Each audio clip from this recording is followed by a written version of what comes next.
Así que en esta noche yo quisiera, en lo mejor de mi habilidad y en lo mejor que Dios me permita, compartir con ustedes este tema que se llama la teología del dar. Eh, y obviamente para eso vamos a tener que hablar dos formas de dar que son bien comunes y bien conocidas en nuestro ambiente cristiano, como es diezmos y ofrendas. Esas son las dos maneras más conocidas que nosotros tenemos en nuestra iglesia de dar. Yo estoy familiarizado con ellas porque me crecí en el evangelio desde niño. Yo sé que en las iglesias se ofrenda, que en las iglesias se diezma. Sin embargo, en la medida que uno va creciendo, se va dando cuenta de que hay personas que miran esto con otros ojos y incluso usando la misma palabra del Señor, ellos justifican el dar o el no dar de una o de otra manera. Pero como repito, a mí me enseñaron a dar, me enseñaron que como cristianos es necesario ofrendar, es necesario diezmar. Y pues para eso nosotros sabemos de que tenemos que tener base bíblica para amparar lo que decimos. Y en esta noche yo quisiera ir a la palabra del Señor y pues obviamente el pasaje que yo quiero leer es un pasaje que se encuentra, déjeme ver, el pasaje a leer se encuentra, ya se lo doy, Primera de Corintios, ahí voy a leer Primera de Corintios capítulo 9, verso 3 al 14. Así que si alguien de los hermanos tiene Biblia o en su teléfono o donde usted puede acompañarme y leer, y yo solamente quiero leer unos cuantos versículos. Primera Corintios 9, 3 al 14 dice, el apóstol Pablo, contra los que me acusan, esta es mi defensa. ¿Acaso no tenemos derecho de comer y beber? ¿No tenemos derecho de traer con nosotros una hermana por mujer, como también los otros apóstoles y los hermanos del Señor y Cefas? ¿O solo yo y Bernabé no tenemos derecho de no trabajar? ¿Quién fue jamás soldado a sus propias expensas? ¿Quién planta viña y no come del fruto de su viña? ¿O quién apacienta el rebaño y no toma de la leche del rebaño? Digo esto solo como hombre. ¿No dice esto también la ley? Porque en la ley de Moisés está escrito, no pondrás bozal al buey que trilla. ¿Tiene Dios cuidado de los bueyes? ¿O lo dice enteramente por nosotros? Pues por nosotros se escribió, porque con esperanza debe arar el que ara, y el que trilla con esperanza de recibir el fruto. Si nosotros sembramos entre vosotros lo espiritual, es gran cosa si segaremos de vosotros lo material. Si otros participan de este derecho sobre vosotros, ¿cuánto más nosotros?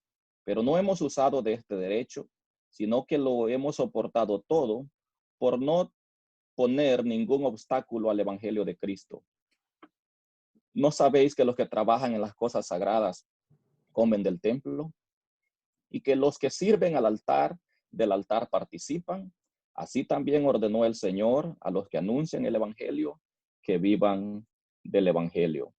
Una de las cosas que yo he encontrado más, digamos, contrarias al tema específico del diezmo, es que o muchas personas, no diría la gran mayoría, pero muchas personas opinan que el diezmo no es algo que aplica a la iglesia. Se dice que esto es algo que vino de la ley y cuando vamos a Malaquías, capítulo 3, 10, 3, 8 al 10 en adelante, más o menos, ahí nos habla acerca de las maldiciones, o digamos, cuando la palabra de Dios, bueno, mejor dicho, habla acerca de robará el hombre a Dios.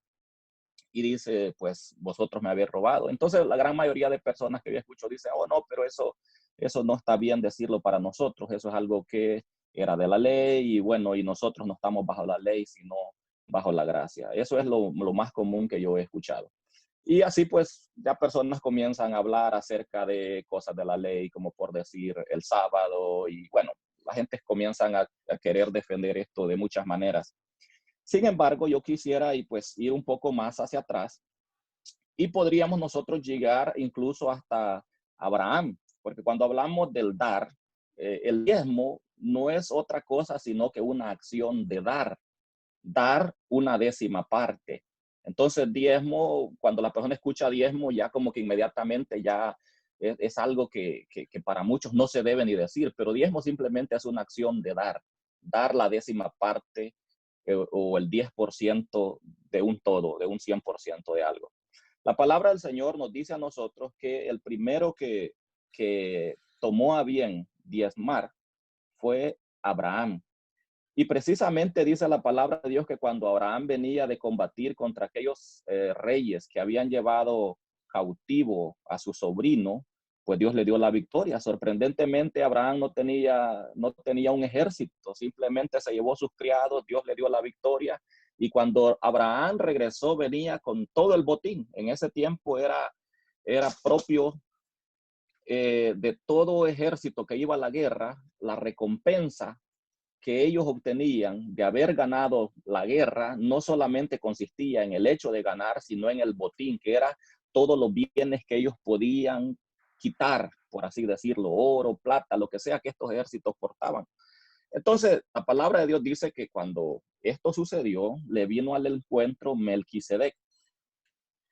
En el libro de Hebreos se nos da después una idea de este Melquisedec, ya que en primera instancia no sabemos quién es, solamente se dice algo bien particular de Melquisedec. Se dice que era rey de Salem y sacerdote del Dios Altísimo. Eso nos debe a nosotros hacer pensar, porque ser rey y ser sacerdote no era algo que va de la mano. O sea, por ejemplo, en el pueblo de Israel, digamos que Moisés casi, aunque no se le llamó rey, pero como que hacía las funciones de un gobernante, de un rey, de un monarca. No se le llama así, obviamente, pero el sacerdocio no lo podía él ejercer a la misma vez. Entonces, Moisés hacía las veces como de un gobernante, digamos, civil, por así decirlo, y Aarón hacía las veces o las funciones de un gobernante espiritual. Entonces estaba bien definido el sacerdocio en manos de Aarón y el gobierno en manos de Moisés. Pero ser rey y sacerdote, eso es algo bien extraño. Y este Melquisedec, en otras palabras, este individuo acaparaba todo el poder religioso, el poder civil, todo estaba en las manos de Melquisedec. No se nos dice más hasta que llegamos al libro de Hebreos, donde se nos habla un poco más de esta persona, pero no como para que acabemos de entender quién era ni de dónde salió, sino más bien para realzar precisamente eso, que no se sabe eh, precisamente si este Melquisedec era una persona común y corriente. Más bien, en los Hebreos nos damos cuenta que la figura de este personaje, bien como muchos lo han catalogado, se le pudiese llamar una teofanía. ¿Qué es una teofanía? Una representación en forma corporal del mismo Dios. Por eso es que a Jesucristo luego se le dice, mire, tú eres sacerdote según el orden de Melquisedec, porque para ser sacerdote según el orden de Aarón, había que ser de la tribu de Leví. Nuestro Señor Jesucristo no era de la tribu de Leví, nuestro Señor Jesucristo era de la tribu de Judá. Por lo tanto, si era de sus orígenes en relación a su tribu, nuestro Señor Jesucristo no calificaría para ser sacerdote. Sin embargo, si ese fuera el caso, su sacerdocio fuera un sacerdocio con fecha de vencimiento. Pero de nuestro Señor Jesucristo se dice, tú eres sacerdote según el orden de Melquisedec, dando a entender un sacerdocio que no tiene principio ni fin de días.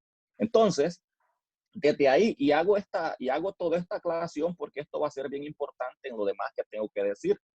A este personaje, a este Melquisedec, a este que bien como muchos lo llaman, puede ser o pudiese ser una teofanía o una representación física del mismo Dios, a este se le apareció a Abraham cuando venía de la batalla y victorioso, y dice que Melquisedec le ofreció pan y vino. Oiga, esto es interesante. Y Abraham, por su lado, viene y toma la décima parte de todo el botín, que quién sabe cuánto era, probablemente eran muchas cosas, y Abraham viene y le da la décima parte, le da los diezmos. Luego, tiempo después, se encontraba dando los diezmos el nieto de Abraham, Jacob. Jacob dijo, si me bendices, si me va bien, a donde voy, iba huyendo Jacob de su hermano, los diezmos te apartaré. Tiempo después Jacob le está. Entonces, lo que queremos decir con esto es eh, poner en perspectiva dónde nace el diezmo y cuáles son sus orígenes. Nace en Abraham.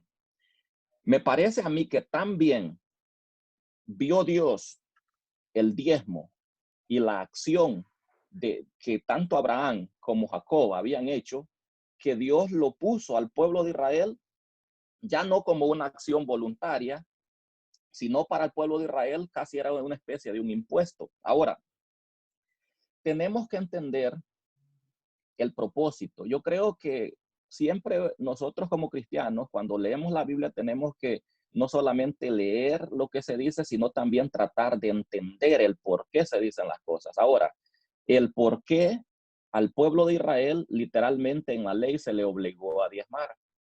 Dice la palabra del Señor que a todas, cuando se repartieron cuando se repartió la tierra prometida, a todas las 11 tribus restantes, distintas a la tribu de Leví, se les dio herencia. Sin embargo, a la tribu de Leví no se le dio herencia dentro de las tribus hermanas, sino que se le dio el trabajo, la honra, un trabajo honroso. Esto no fue dado como castigo.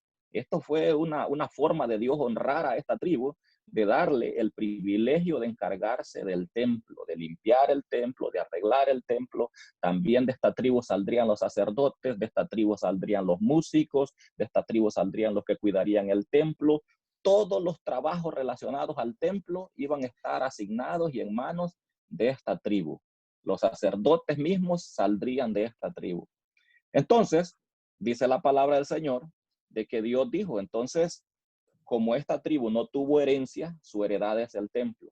Por lo tanto, todas las demás tribus van a trabajar las tierras que se les han sido entregadas, y esta tribu, la tribu de Leví, perdón, correcto, esta tribu, y los levitas, como se le llama, pues ellos iban a recibir los diezmos, la 10ª parte de todas las ganancias y de todo lo que el pueblo cosechara. ¿Con qué objetivo? Con el objetivo de que se alimentaran de ahí. Imaginémonos al pueblo trayendo la 10ª parte de su ganado, la 10ª parte de su grano, la 10ª parte de sus frutos, la 10ª parte de todo. Ahora, había un año que obviamente la tribu no iba a recibir diezmos y era el año 7º, porque en ese año la tierra tenía que descansar.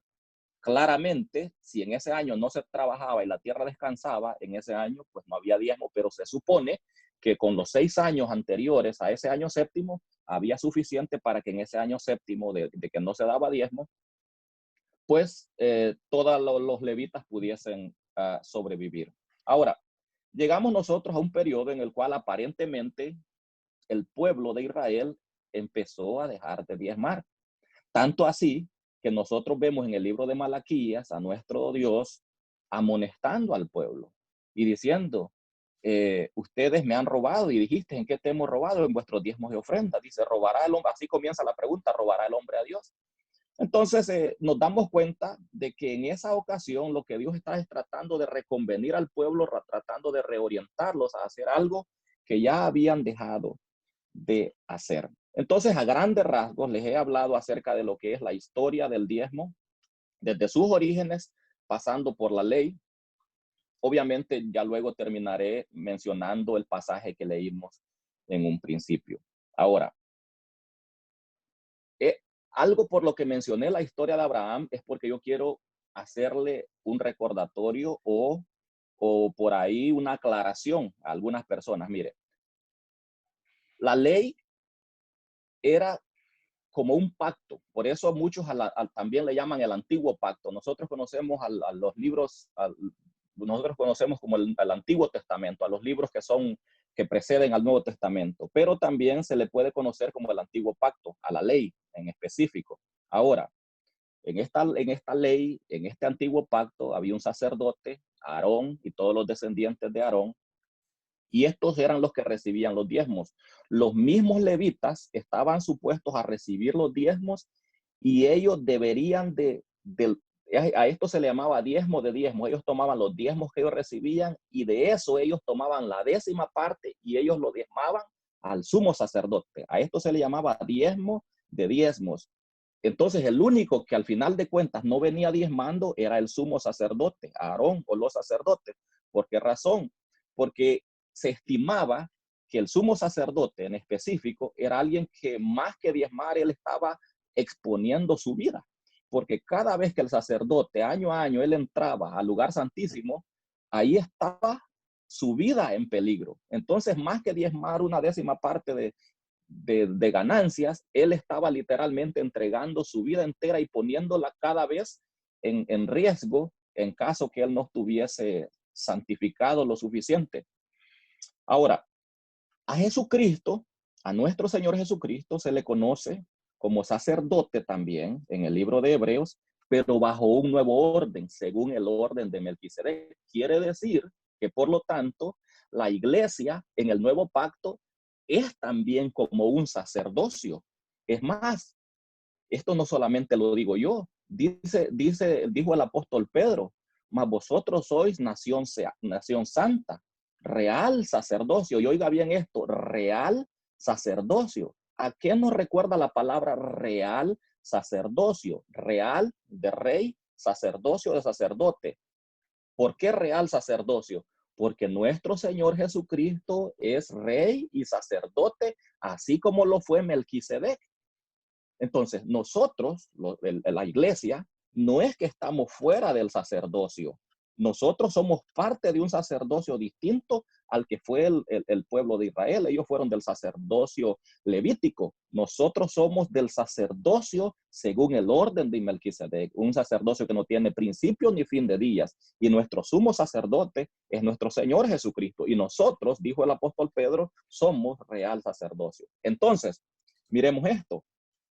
Abraham tuvo que darle los diezmos al rey y sacerdote Melquisedec, lo cual nos dice a nosotros que si Abraham así lo hizo, también esto, mire lo que dice la palabra del Señor en relación a esto que hizo Abraham. Dice San Juan 8:39, respondieron y le dijeron, nuestro padre es Abraham. Jesús les dijo, si fueseis hijos de Abraham, las obras de Abraham harías. Los judíos se justificaban y decían, nosotros somos hijos de Abraham, pero el Señor les dijo, ser hijo de Abraham no solamente es serlo por ser descendiente según el linaje o según la sangre. Más bien dijo, los hijos de Abraham no solamente descienden de Abraham, sino que hacen como hizo Abraham. En otras palabras, toman el ejemplo y las acciones que Abraham hizo, también ellos hacen. Eso le dijo el Señor.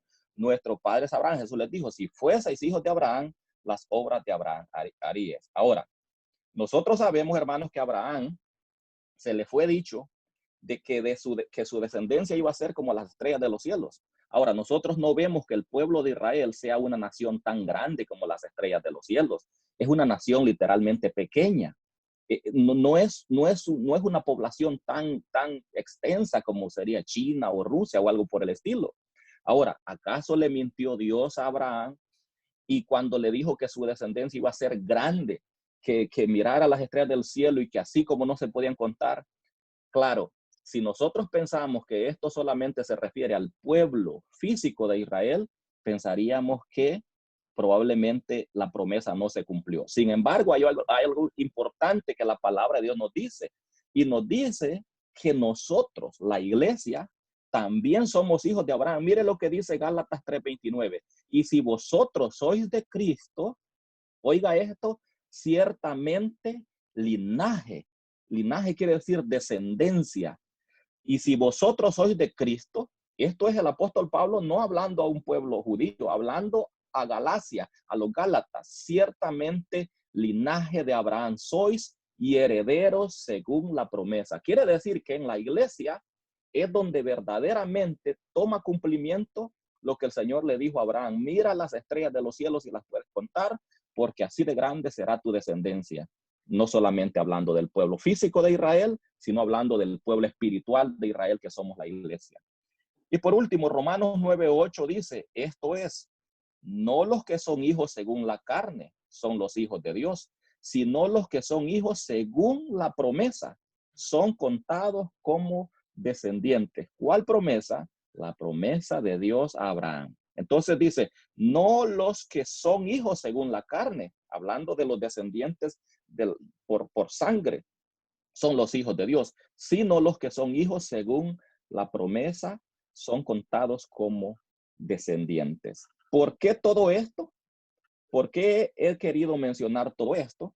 Porque ahora nosotros entendemos que si aquel que también es nuestro padre, Abraham, si él vino y le dio los diezmos a Melquisedec, que es la figura de nuestro Señor Jesucristo, eso nos daba a nosotros a entender que el sacerdocio de nuestro Señor Jesucristo no comienza 2000 años atrás en su nacimiento de aquella mujer llamada María, sino que esto se remonta hasta Abraham. Desde ahí comienza la línea sacerdotal de la que ahora nosotros somos parte. Y ahí vemos al padre de la fe, no solamente de los judíos, sino también a nuestro padre Abraham, dándole los diezmos al rey y sacerdote Melquisedec. Bueno, eso, habiendo dicho eso, ahora vamos a ir al pasaje que leímos al principio. Y ese es Primera de Corintios 9, 3 al 14. En ese pasaje nosotros vemos algo y es una defensa que el apóstol Pablo está haciendo de su apostolado. Ahí el apóstol Pablo está diciendo cosas que son bien interesantes y que no está hablando de otra cosa, sino que está hablando de algo que tiene que ver con el dar. No dice la palabra diezmo, pero oiga bien, diezmar simplemente es una acción de dar, es dar el 10%. Ahora, antes de entrar a este pasaje, quiero hacer una pequeña reseña. Nosotros utilizamos bastante la palabra ministerio y no solamente nosotros como iglesia, sino también se utiliza aún en los gobiernos. Está el Ministerio de Defensa, está el Ministerio de Agricultura y Ganadería, está el Ministerio de Educación, Ministerio de Salud, y todos estos ministerios están al frente de ellos personas que se le conoce como ministros.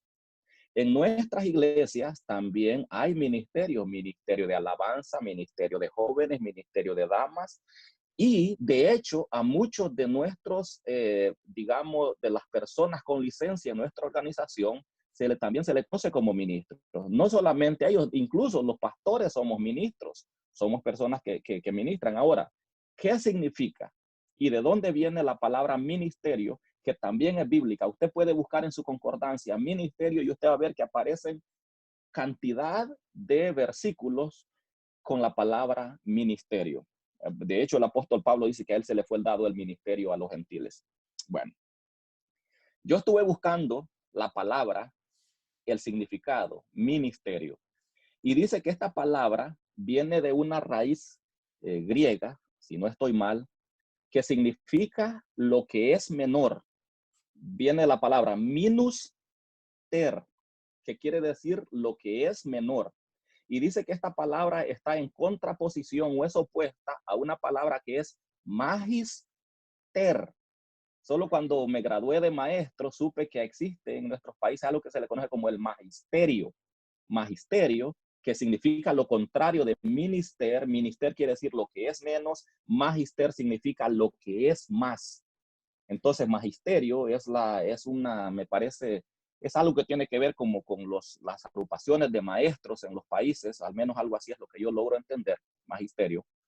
Pero, ¿qué significa o qué es lo que quiero decir con esto de que ministerio significa lo que es menos?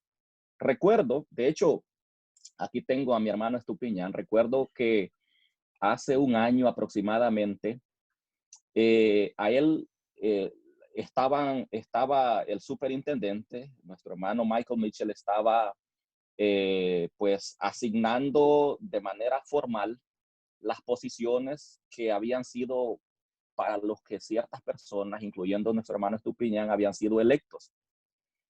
Y recuerdo algo, yo era primera vez que estaba en ese tipo de ceremonias, y recuerdo de que algo que vi era que en el momento que a cada ministro que se le había sido designado para un cargo, se le iba haciendo pasar al frente, se le daba un manto que yo supongo que la idea es simbolizar una toalla.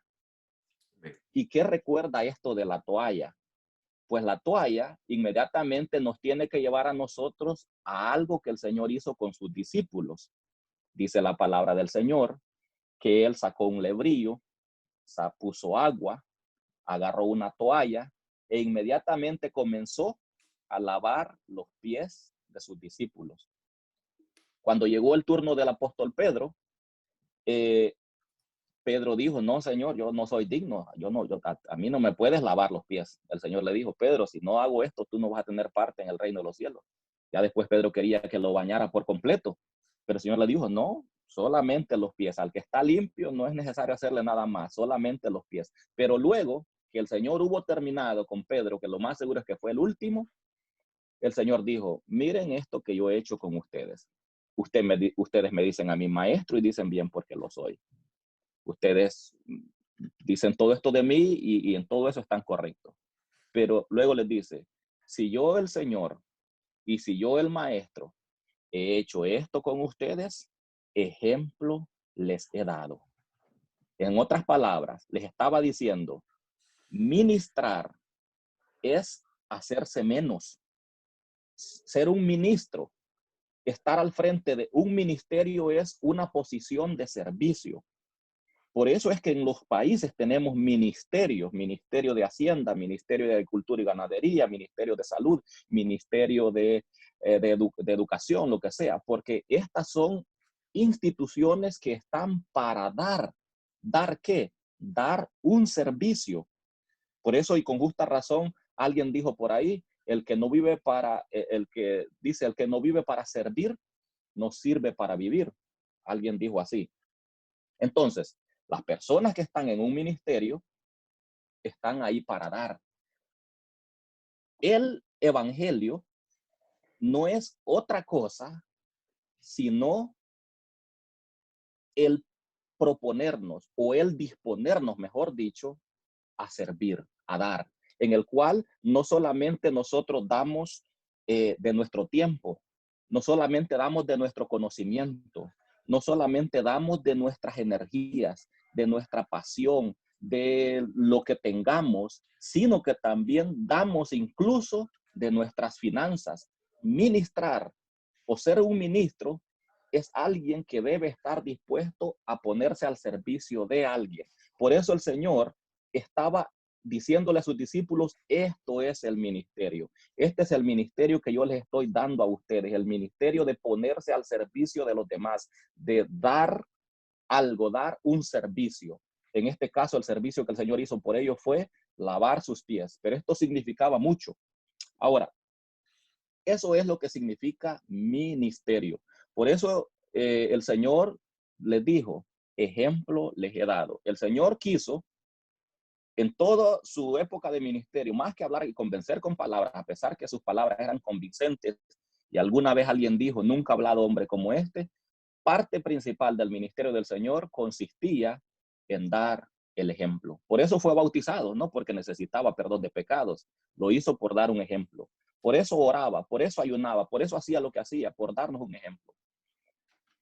Quiere decir que un ministro debe ser una persona que esté dispuesta a ser ejemplo. Ahora vuelvo a 1 Corintios 9, 3 al 14. Contra los que me acusan de mí, esta es mi defensa. ¿Acaso no tenemos derecho de comer y beber? ¿No tenemos derecho de traer con nosotros una hermana por mujer como también los otros apóstoles y los otros hermanos del Señor y Cefas? Y oiga esto, o solo yo y Bernabé no tenemos derecho de no trabajar. Aquí el apóstol Pablo está recalcando algo. Dice, ¿acaso solamente o solo yo y Bernabé no tenemos derecho de no trabajar? No está diciendo no tenemos derecho de trabajar, está diciendo de no trabajar. Lo que quiere decir es que los demás discípulos, incluyendo el apóstol Pedro, no trabajaban.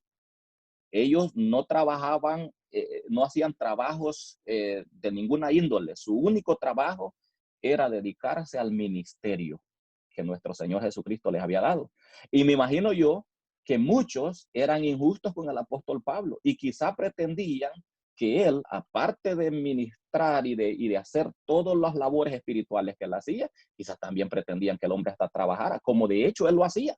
El apóstol Pablo da testimonio que él se dedicaba a construir tiendas.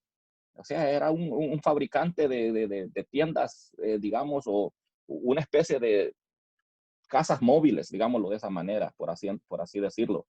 Entonces, y él mismo, después al final de ese pasaje, él dice de que, pues, parte de lo que él, digamos, él hacía muchas de estas cosas para ver de no darle excusa a nadie, ni motivo a nadie, pero él aquí está hablando de los derechos de un apóstol y dice, ¿acaso solamente Bernabé y yo no tenemos derecho de no trabajar? Y luego dice, ¿quién fue jamás soldado a sus propias expensas? Y luego dice, ¿quién planta viña y no come del fruto de su viña?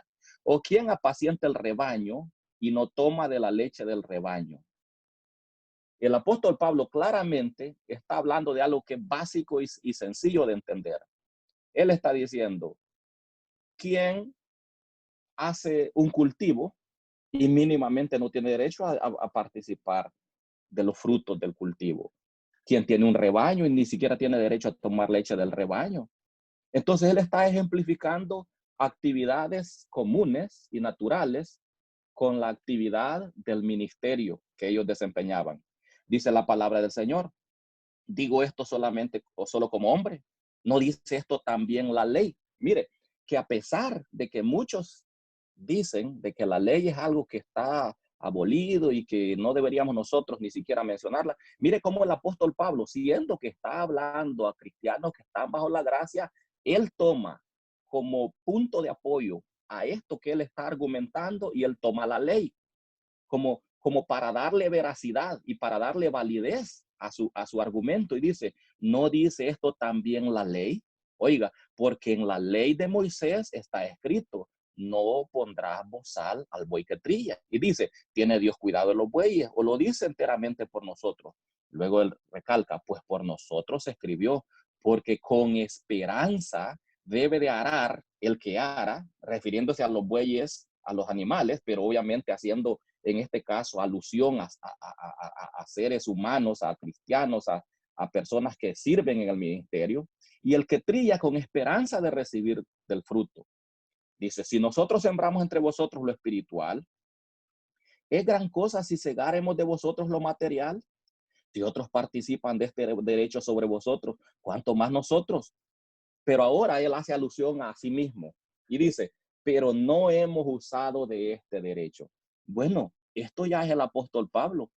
El apóstol Pablo está argumentando y está diciendo, óiganme, esto lo hace Pedro, esto lo hacen los demás, no trabajan, tienen derecho. La misma ley le dice que no pondrás voz al buey que trilla. Esto no fue dicho por animales, esto fue dicho por nosotros. Y él dice, ¿acaso si yo exigiera, mejor dicho, los mismos derechos, será que a mí se me deben ser negados?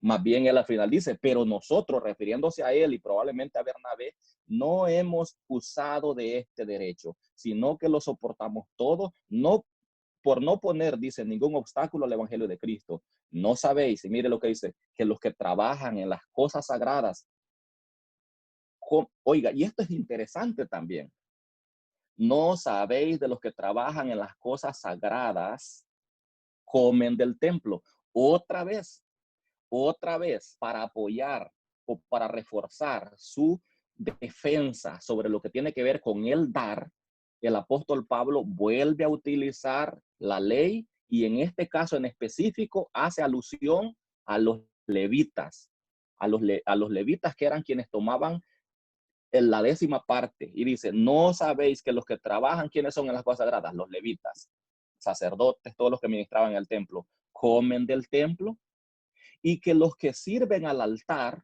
otra vez, refiriéndose a los levitas, del altar participan.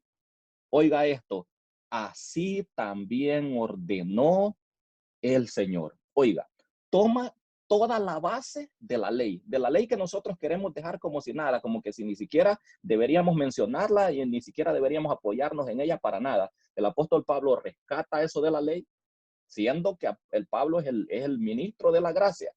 Y dice, así también, o sea, tal cual sucedía en la ley, tal cual hacían los levitas, que se alimentaban de lo que entraba al templo, que que se beneficiaban, y dice, y de los que sirven al altar, del altar participan, y dice, así también ordenó el Señor a los que anuncian el evangelio que vivan del evangelio. Es sumamente importante cuando nosotros hacemos una, como alguien dijo, exégesis, o hacemos un análisis y sacamos realmente lo que la palabra de Dios nos quiere decir. Veamos esto, antes de mencionarle alguno que otro versículo. Propósito. El propósito del diezmo en la ley, en el sacerdocio levítico, era la necesidad. Necesidad de que hubiese un grupo de personas encargadas de cuidar el templo, de repararlo cuando se estuviese dañando, de hacer la limpieza, de arreglar las bancas, de asegurarse que el aceite no faltara, de lo que sea, de tener suficiente, todo en su lugar, de que hubiesen cantores, de que hubiese lo que tenía que haber, que hubiese un sumo sacerdote. Entonces había una necesidad que alguien lo hiciera, alguien tenía que hacer todo eso. Entonces el Señor dice, escojo toda una tribu para que lo haga. Ahora, si estos levitas si hubiesen ellos dedicado en parte a esto y en parte a trabajos seculares, lo más seguro es que el templo iba a estar en alguna manera descuidado. El Señor dijo, no, tienen que dedicarse al 100%. Entonces el Señor dice, como hay necesidad y como estas personas van a necesitar comer, van a necesitar recursos para trabajar en el templo, que sus hermanos les suplan. Eso es lo mismo que yo muchas veces argumento a personas hoy en día cuando me dicen, óigame, pero nosotros ya no estamos bajo la ley, nosotros ya no, eso era para la tribu de Leví, eso era aquí, eso era allá, y lo uno y lo otro. Yo digo, pues hermano, mire, vayamos a la lógica. Pues hoy en día seguimos siendo un sacerdocio. Somos reyes y sacerdotes, dice el apóstol Pedro. Y somos de un sacerdocio todavía superior. Somos según el orden de Melquisedec, porque ese es nuestro sacerdote, según el orden de Melquisedec. Abraham le dio los diezmos a ese sacerdote, a ese rey y sacerdote. Bueno, dejemos eso ahí. Pero aparte que somos un sacerdocio, en nuestros tiempos siguen existiendo necesidades parecidas a las que habían en aquella época. Tenemos edificios que no los tenemos gratuitamente, edificios que, gracias a Dios por los que sí, por los que son dueños de ellos, pero otros en su gran mayoría tenemos que pagar una renta, un alquiler, no vamos a depender de ayudas de nadie más, no tendríamos ayudas gubernamentales para pagar nuestros edificios. Necesitamos a veces comprar bancas, necesitamos pagar luz, agua, necesitamos reparaciones, necesitamos de vez en cuando darle una pintada. Hay personas, los pastores que vivimos, que trabajamos, que nos dedicamos a todo esto. Iglesias más grandes tienen incluso secretarias o tienen todo una especie de oficina, o en la medida que las iglesias crecen, también las necesidades crecen, y todo esto son necesidades que tienen que ser abonadas, que ser pagadas. Entonces, quiere decir que casi podemos nosotros ver que las necesidades parecidas a las que habían y las que eran razón para que este sistema económico funcionase en el pasado, es parecido a lo que tenemos hoy en día. Si las necesidades están ahí, quiere decir que también entonces los recursos deberían estar ahí. ¿Y cuál es la mejor manera? Mire, hay algo que no he mencionado para nada y no he hablado del tema de la ofrenda. La palabra del Señor nos dice algo bien interesante y no sé si muchas personas le han puesto mente a este tema. Y es el hecho de que cuando el Señor eligió a sus 12 discípulos, a uno de ellos lo nombró el tesorero. El tesorero, dice la palabra de Dios. El que tenía la bolsa. San Juan 12, 4 al 6. Y dijo uno de los discípulos, Judas Iscariote, hijo de Simón, el que le había de entregar, ¿por qué no fue vendido? ¿Por qué no fue este perfume vendido por 300 denarios y dado a los pobres? Pero dijo esto no porque se cuidara de los pobres, sino porque era ladrón y teniendo la bolsa, sustraía de lo que echaban en ella. Dice que era el que tenía la bolsa. En nuestros términos, era el tesorero. Oiga, hagamos una pausa aquí. El tesorero. Si era un grupo de discípulos a los cuales el Señor después los iba a mandar o los iba a comisionar a predicar su palabra y hacer lo que él les enseñara, ¿qué necesidad podía haber que hubiera un tesorero? Así a grandes rasgos nos podríamos preguntar, ¿un tesorero el Señor? O sea, ¿no pensó en poner un secretario, por ejemplo, para que llevara datos de personas que iban conociendo o no sé, un secretario podríamos pensar nosotros, pero un tesorero. ¿Qué hace un tesorero entre los 12, entre los primeros hombres que el Señor busca? Pues yo creo de que es más que obvio, es más que obvio de que el ministerio del Señor Jesucristo no podría haber llegado tan lejos. Oiga, y alguien podría decir, no, diga no podría, pero analicemos lo que estoy diciendo. No podría haber llegado tan lejos a no ser por ayuda de personas. Pienso yo que quizá en un momento determinado, quizás hasta los mismos 12 pudieron haber colaborado con dinero porque bueno, pensemos, el Señor andaba por todos lados, se desplazaba por diferentes lugares. En algún lugar se tenía que hospedar, algunas veces en el Monte de los Olivos, imagínense, pero no todo el tiempo iba a andar hospedado en la montaña. Algunas que otras veces, tal vez en algún pueblo se hospedaba en algún mesón, tenían que comer, tenían que alimentarse.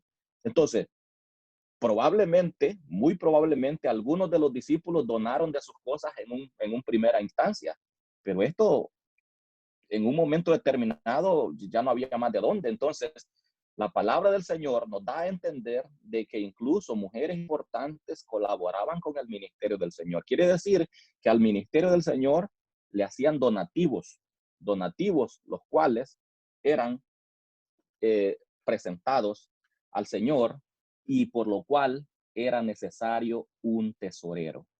Y ya estoy terminando y termino más o menos diciendo esto. La palabra del Señor nos dice que el Señor estaba sentado, esto lo dice en Marcos 12, 41 al 44, estando Jesús sentado delante del arca de la ofrenda, miraba cómo el pueblo echaba dinero en el arca, y muchos ricos echaban mucho, y vino una viuda pobre, y echó 2 blancas, o sea, un cuadrante. Entonces llamando a sus discípulos les dijo, de cierto os digo, que esta viuda pobre echó más que todos los que han echado en el arca, porque todos han echado de lo que les sobra, pero esta, de su pobreza, echó todo lo que tenía, todo su sustento. Cuando me pongo a pensar en esto, digo yo, el Señor interesado en cuánto, o sea, no fue casualidad, no fue una cuestión casual que ya no había más espacio y que el Señor terminó por ahí medio arrinconado, ahí por donde estaba el arca de las ofrendas. No, yo creo que no, yo creo que el Señor a propósito fue y se quiso ubicar ahí. Él quiso estar ahí, cerca del arca de la ofrenda, al cofre donde venían y depositaban la ofrenda. Y él ve cómo vienen todos los ricos y echan de lo que les sobra en cantidades. Pero él observa una viuda pobre que dice la palabra del Señor que echó, dice, 2 blancas, o sea, un cuadrante. Pero lo curioso es que a pesar que esto probablemente era poco comparado a lo que echaban los demás, esto era todo lo que la viuda tenía, era todo su sustento. Y el Señor llama a sus discípulos y les dice, miren, de entre todos los que acaban de dar aquí ofrenda, esta mujer echó más. No por la cantidad, sino porque todos han echado de lo que les sobra. Pero esta ha dado todo lo que tenía. Nos dice esto algo interesante a nosotros. Y es de que el Señor sí le interesa y está interesado también en las contribuciones económicas. No dice la Biblia que el Señor se regresó y le dijo, yo te autorizo a que tomes tu dinero, tú no tienes nada. El Señor permitió, el Señor observó y consideró aquella situación y dijo, esta mujer ha echado más que los demás. Ahora, estoy seguro que de alguna manera, aunque la Biblia no lo diga, esta mujer recibió su recompensa. Algo ha de haber sucedido porque el Señor vio aquello con buenos ojos. La Biblia nos dice a nosotros que un hombre dejó a sus 3 empleados, se fue de viaje, pero antes de irse les dio 5 talentos, 2 talentos y 1 talento. Oiga, talento, estamos hablando de una moneda. Esto es económico. Cuando hoy en día nosotros hablamos talento, yo puedo pensar en el talento que tiene el hermano Estupiñán para tocar el saxofón. porque nosotros a eso le llamamos talento. A talento de baile, alguien, o talento de un futbolista. Hoy en día a eso le llamamos talento, pero sin embargo, a lo que la palabra de Dios está haciendo alusión no es a ese tipo de talento. Era una moneda que se le llamaba talento. Y dice la Biblia que, mire, la uno le da 5, 2, 1. Pero ¿qué es lo que sucede? Cuando el Señor regresa, cuando el hombre regresa, Él viene y ¿qué espera? Él espera que de esos talentos que son algo económico, algo le van a tener aquellas personas a los quienes Él les dio el talento. Y al que él tenía 5, dice, ¿tú qué hiciste con mi talento? Oh, Señor, 5 me diste, te tengo 5 más. Ah, buen siervo, en lo poco me has sido fiel, en lo mucho te pondré. Al que tenía 2 talentos, ¿tú qué hiciste? Oh, Señor, yo lo multipliqué, tengo 2 más, 4 talentos. Pero luego llegamos al que se le había dado 1. Dice que lo enterró. Lastimosamente, nosotros cuando vamos a ese pasaje solamente como que tomamos el lado que tiene que ver con el talento, el don o algo que es invisible. Dice la persona, oh, yo tengo el talento de predicar, yo tengo el talento. No, pero veámoslo desde el punto de vista literal como se narra la historia. Esto está hablando de algo económico. Yo sí bien sé que tiene ese otro matiz, claro que sí. Pero veamos que el ejemplo es dado con una moneda que se llama talento. De igual manera, Dios hoy en día nos provee y nos da a cada uno finanzas, de las cuales no solamente el Señor va a venir y nos va a preguntar cuando Él venga a juzgarnos, no solamente nos va a pedir cuentas porque qué hicimos con el talento de predicar, con el talento de cantar, con el talento de músico, sino con el talento financiero. Iba a decir, ¿y qué hiciste con lo que te di? ¿Qué hiciste con las bendiciones que te di? Te di casa, te di un vehículo, te di carro, te di todo lo que te di, te bendije. ¿Qué hiciste? Lo multiplicaste. ¿Qué tienes para mí? En otras palabras, de lo que Él me da, Él está esperando que yo voy a hacer algo con eso y Él va a tener un beneficio de lo que Él me da. Entonces, para concluir, debo decir algo. La palabra del Señor nos habla acerca mire, y volviendo a la palabra ministrar, de allí viene la palabra administrar. Sabemos nosotros que existe hoy en día la profesión administrador. Un administrador es una persona que se pone en disposición de ministrar algo. Nosotros vemos a través de la palabra del Señor que aquí no se menciona la palabra administrador, pero se menciona mayordomo, un mayordomo, una persona a quien se le da algo a cargo. Yo creo que de igual manera, Dios a cada uno de nosotros nos ha dado algo. Nos ha dado no solamente dones y talentos, cualidades, cosas que nosotros a través de las cuales podemos ser de bendición a los demás, sino que también Dios nos da bendiciones económicas que nos ponen muchas veces en ventaja de los demás. En este país, yo creo que usted y yo podemos decir somos pobres, sí, seguimos siendo pobres comparados al resto de la población. Nosotros los hispanos específicamente estamos en una condición de pobreza, pero nuestra pobreza podría ser riqueza comparada a nuestros países. Si usted y yo comparamos nuestra condición comparada a la pobreza de nuestros países, llámese El Salvador, Venezuela u otro país, óigame, nuestra condición casi pareciera de riqueza en comparación a esto. Entonces, veámoslo de esta manera. De todo lo que Dios nos da, Él espera algo de nosotros. Yo siempre he dicho en la iglesia que el día del juicio, ahí va a estar la señora Celia Cruz. Alguien podría incomodarle que yo mencione a una difunta. Ahí va a estar Michael Jackson. Ahí van a estar todos los talentosos que han habido en este mundo y que fallecieron. Y yo creo que el Señor les va a decir, ¿qué hiciste con el talento, con la voz que te di? Les va a demandar. Pero también ahí va a estar aquel al cual el Señor le dio otro tipo de talentos, le dio bendiciones. Le dijo el Señor a Abraham, yo te voy a bendecir, pero yo te bendigo para que también tú seas de bendición. Tú serás bendición. Concluyo con esto.